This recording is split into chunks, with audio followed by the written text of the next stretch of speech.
হরে কৃষ্ণ, রাধে রাধে। জয় পরমারাধ্য শ্রী গুরুপাদ পদ্ম কি জয়। সুপ্রিয় ভক্তবৃন্দ, দর্শক বন্ধু, আজকে আমরা আলোচনা করব একাদশী সম্বন্ধে। এই একাদশীর নাম হলো বরুথিনী একাদশী। বরুথিনী একাদশী আমাদের কিভাবে পালন করতে হবে এবং এই একাদশী ব্রতের পালন কবে বা কটার মধ্যে ব্রতের পালন হবে সেই সম্বন্ধে আমরা কিছু কথা আলোচনা করব। এই বরুথিনী একাদশী হচ্ছে 21শে বৈশাখ 4 মে শনিবার দিন, এবং বরুথিনী একাদশী ব্রতের পারণ পরের দিন অর্থাৎ 22শে বৈশাখ 5 মে রবিবার পূর্বাহ্ন 9টা 25 মিনিটের মধ্যে 9টা 25 মিনিটের মধ্যেই এই একাদশী ব্রতের পালন করে নিতে হবে। রবিবার দিন, শনিবারে হলো এই বরুথিনী একাদশী। এই একাদশী সম্বন্ধে এখন আমরা কিছু কথা আলোচনা করব। একাদশী, প্রত্যেকটি একাদশী অত্যন্ত মঙ্গলপ্রদ বা শুভ। আমরা জানি যে কলিযুগ পাবন অবতারী স্বয়ং ভগবান শ্রীকৃষ্ণ চৈতন্য মহাপ্রভু নিজ মাতা সচীদেবীকে উপলক্ষ করে সমগ্র জগৎবাসীকে শিক্ষা দিয়েছিলেন যে একাদশী আমাদের প্রত্যেকেরই করা কর্তব্য। তো সেই জন্য এই একাদশী ব্রত আমাদেরকে খুব ভালোভাবে পালন করতে হবে, তাহলে আমরা গুরু গৌরাঙ্গের কৃপাকণা লাভ করে ধন্যাতি ধন্য হতে পারব। তো এবারের যে একাদশীর কথা আমরা বলছি সেটি হলো বরুথিনী একাদশী। এই একাদশীর মাহাত্ম্য কি গ্রন্থে যা বর্ণন করেছেন আমরা এখান থেকে কিছু কথা শ্রবণ করব। ভবিষ্যোত্তর পুরাণে যুধিষ্ঠির শ্রীকৃষ্ণ সংবাদে বৈশাখ কৃষ্ণপক্ষিয়া বরুথিনী একাদশ মাহাত্ম্য বর্ণিত হয়েছে, সেই কথা আমরা এখন আলোচনা করছি। বরুথিনী একাদশীর মাহাত্ম্য। একদিন মহারাজ যুধিষ্ঠির শ্রীকৃষ্ণকে প্রশ্ন করলেন যে, হে কৃষ্ণ, আমি আপনাকে নমস্কার করি। বৈশাখ কৃষ্ণপক্ষিয়া একাদশী মাহাত্ম্য সম্বন্ধে আপনি কৃপাপূর্বক কিছু বলুন এবং আপনার শ্রীমুখ নিঃসৃত বাণী শ্রবণ করে আমি যেন পরাশান্তি লাভ করি, আমি ধন্যাতি ধন্য হতে পারবো। এই জন্যই আপনার শ্রীমুখ থেকে আমি শ্রবণ করতে চাইছি এই একাদশীর মাহাত্ম্য। বৈশাখ কৃষ্ণপক্ষে একাদশী মাহাত্ম্য সম্বন্ধে কৃপাপূর্বক কিছু বলুন। শ্রীকৃষ্ণ বললেন, হে রাজন, এই একাদশীর নাম হলো বরুথিনী একাদশী। এই ব্রত পালনে ইহলোক ও পরলোক সৌভাগ্য প্রদানকারিণী। এই ব্রত পালনের ফলে ইহলোক অর্থাৎ বর্তমান সময়ে এ জগতে এবং পরলোকে আমরা নিত্যকালই বা সর্বাবস্থাতেই আমরা সৌভাগ্য লাভ করতে পারবো। কেন না, এই একাদশীর ব্রতের পালন সম্বন্ধে, মাহাত্ম্য সম্বন্ধে ভগবান শ্রীকৃষ্ণচন্দ্র যুধিষ্ঠির মহারাজকে এই কথাগুলি বললেন। জীবের সকল প্রকার পাপ ক্ষয় হয়ে যায় এই ব্রত পালনের ফলে, সকল প্রকার পাপ ক্ষয়। যারা ভাগ্যহীনা স্ত্রী তাদের ভাগ্যের উদয় হয়, জন্ম মৃত্যু মালা থেকে মুক্তি লাভ ঘটে এবং ভগবানে ভক্তির উদয় হয়। এই ব্রত করে পুরাকালে রাজা মানধাতা ভগবত ধাম লাভ করেছিলেন। এই ব্রত করেই তিনি ভগবত ধাম লাভ করেছিলেন।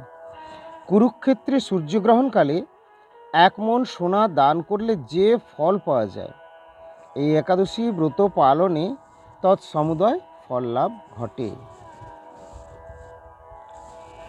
হে রাজন, ঘোড়া দান অপেক্ষা হাতিদান শ্রেষ্ঠ, হাতিদান অপেক্ষা ভূমিদান শ্রেষ্ঠ, ভূমিদান অপেক্ষা তিলদান শ্রেষ্ঠ, তিলদান অপেক্ষা সুবর্ণদান শ্রেষ্ঠ, সুবর্ণদান অপেক্ষা অন্নদান শ্রেষ্ঠ। এই দানের মতো অধিক ফল আর কিছুতেই হয় না। পিতৃলোক, দেবলোক, মনুষ্যলোক সকলেই অন্নদানে পরিতৃপ্তি লাভ করে। সুতরাং সর্বপ্রকার দানের ফল এই বরুথিনী একাদশী পালনে লাভ হয়। অনেক সময় পাপে মোহিত হয়ে কন্যাধন দ্বারা অনেকে জীবিকা নির্বাহ করে থাকেন, সেটিতে নরক যন্ত্রণা ভোগ করতে হয়, মহাপ্রলয় পর্যন্ত নরক বাস করতে হয়। যে গৃহস্থ ধনলাভের বশবর্তী হয়ে নিজ কন্যাকে বিক্রয় করে, সে পরজন্মে বিড়াল হয়ে জন্মগ্রহণ করে। অতএব এই বরুথিনী ব্রত পালনে কোনরূপ পূর্বকৃত পাপে লিপ্ত থাকলেও সদ্য মুক্ত হয়।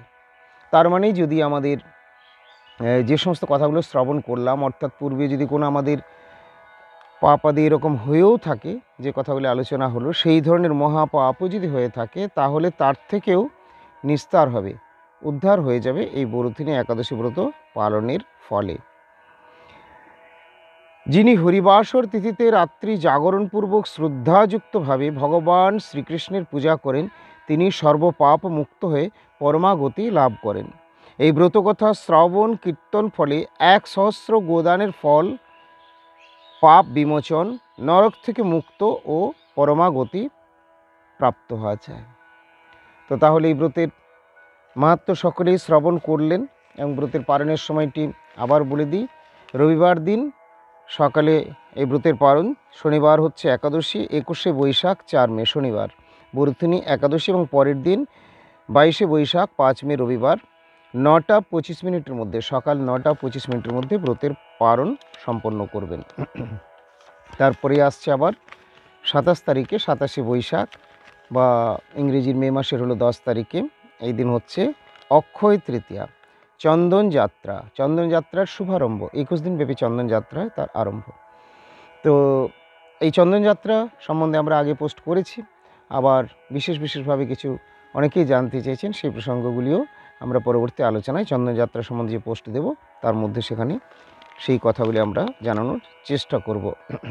এই জগন্নাথ দেবের চন্দন যাত্রা 21 দিন ব্যাপী হয়ে থাকে। যারা চন্দন যাত্রা বা প্রভুকে চন্দন লেপনাদি করতে চাইবেন বা এই সেবার মধ্যে যারা যুক্ত হতে চাইবেন, তারা এখন থেকে সেই ধরনের প্রস্তুতি নিন। পূর্ব আলোচনায় আমরা জানিয়েছিলাম কিভাবে সেবা করবেন। এছাড়াও আমরা আবার পরবর্তী পোস্টে চন্দন যাত্রা সম্বন্ধে জানাবো। তো আজকের আলোচনায় আমি এখানেই বিরতি দিচ্ছি। ভালো থাকুন সকলে, দেখা হবে আবার পরবর্তী পোস্টে।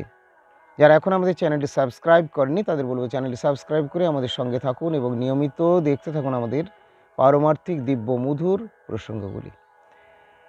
আজকে এখন আমি রায়পুর শ্রী গৌরাঙ্গ মঠ থেকে আমাদের গৌড়ীয় সমিতির যে প্রধান কার্যালয়, সেই রায়পুর শ্রী গৌরাঙ্গ মঠেই রয়েছি।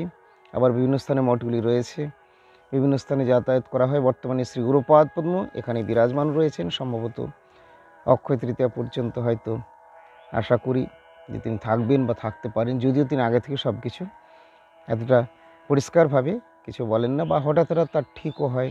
তিনি এখানে সেখানে বনমালীর কৃপা নির্দেশে বা প্রেরণায় হয়তো যাত্রা করেন এদিকে সেদিকে, বা যখন হয়তো মঠেও থাকেন তখনও তিনি তার ভজন কক্ষে অনুক্ষণ আচরণশীল হয়ে, অর্থাৎ প্রভু সেবায় নিয়োজিত থেকে, ভজনশীল থেকে আমাদেরকে সকলকে উপদেশ করেন। আপনাদের সকলকেই বলেন যে তোমরাও ভজনেই জোর দাও।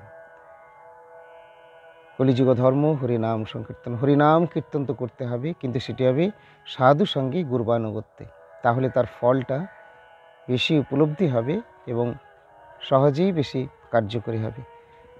তো আজকের আলোচনা এখানেই। জয় শ্রী গুরুপাদ পদ্ম কি জয়, সপরিকর মহাপ্রভু রাধা গোবিন্দ বনমালী জীব কি জয়, অনন্ত ভক্ত বৈষ্ণব বৃন্দ কি জয়, নিতাই গৌর প্রেমানন্দে হরি হরি बोल, রাধে রাধে।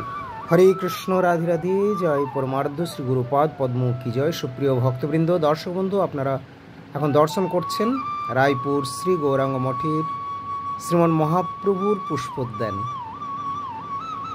আমি এখানেই একেবারে শেষের দিকে বসে আপনাদের সাথে কিছুক্ষণ হরিকথা আলোচনা করলাম।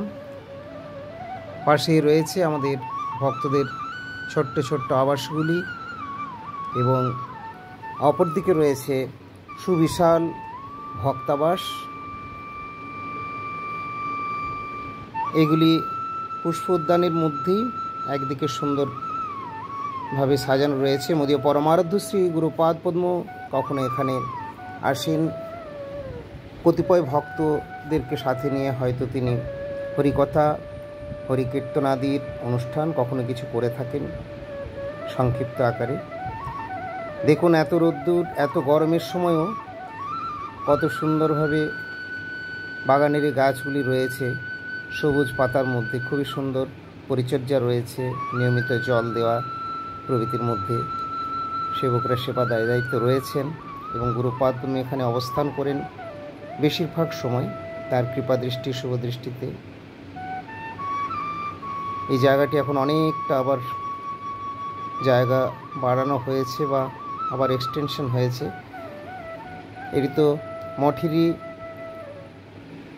মহাপ্রভুর সাজানো বাগান পুষ্পোদ্যান হিসেবে এটি রয়েছে, এবং তারপরে আবার অনেকটি জায়গা নেওয়া হয়েছে যেখানে ফলের গাছ, ফলের বাগান টাগান প্রভৃতি রয়েছে।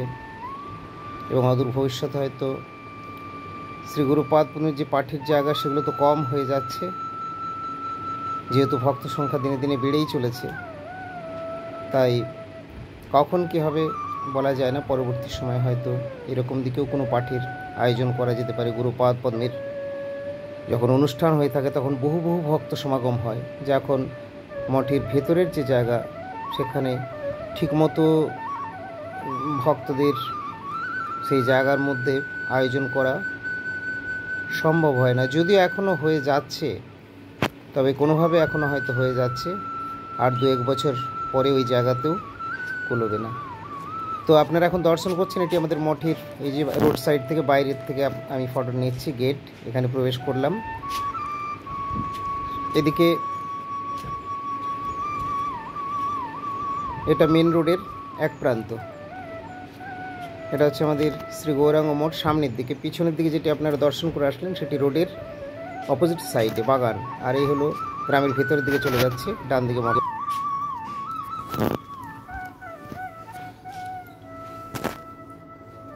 হরে কৃষ্ণ, রাধে রাধে।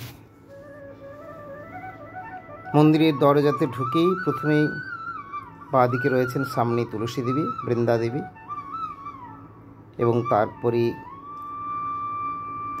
ডান দিকে রয়েছে প্রভুজির সমাধি মন্দির, অর্থাৎ যিনি ছিলেন প্রভুপাদের অত্যন্ত অন্তরঙ্গ নিজজন, তাঁরই অধস্তন প্রভুপাদেরই শ্রীচরণাশ্রিত আমার গুরুপাদ পদ্মের গুরুপাদ পদ্ম তথা পরম গুরুদেব জগদ্গুরু এবং বিষ্ণুপাদ পরমংশ শ্রী শ্রীমদ ভক্তিমৈক ভাগবত গোস্বামী ঠাকুরের মন্দির। শ্রী গুরুপাদ পদ্মে নেমেছেন, মহাপ্রভুর দর্শন করছেন, আপনারা দেখছেন। জয় শ্রী গুরুদেব কি জয়, জয় শ্রী গুরুদেব কি জয়, জয় শ্রী গুরুদেব কি জয়। গুরুপাদ পদ্ম হঠাৎ হঠাৎ কখনো নেমে আসেন এবং দর্শন করেন, মহাপ্রভুর দর্শন করছেন, এবং দর্শন করতে এসে আবার ভক্তদেরকে তিনি দর্শনও দেন। এভাবেই তার হঠাৎ হঠাৎ মহাপ্রভুর কৃপা আকর্ষণী, কৃপা প্রেরণায়, ভগবত ইচ্ছায় তার নিচে নামা হয়ে যায়, নিচে নেমে আসেন। জয় শ্রী গুরুদেব কি জয়।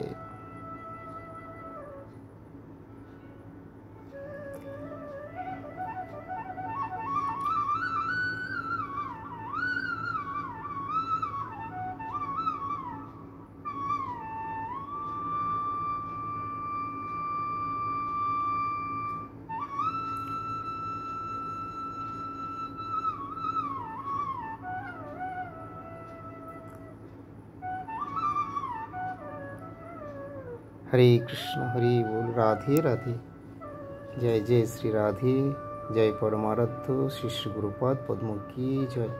সুপ্রিয় ভক্তবৃন্দ, দর্শকবৃন্দ, আপনারা দর্শন করছেন আমাদের পরমারাধ্য শ্রী গুরুপাদ পদ্ম প্রভুজির সমাধি মন্দিরে প্রণাম করলেন, এবং এখান থেকে তুলসী দেবী, বৃন্দাদেবীকে প্রণাম করছেন। জয় শ্রী গুরুপাদ পদ্ম কি জয়, জয় শ্রী শ্রী প্রভুজি কি জয়, নিতাই গৌর হরি হরি বল।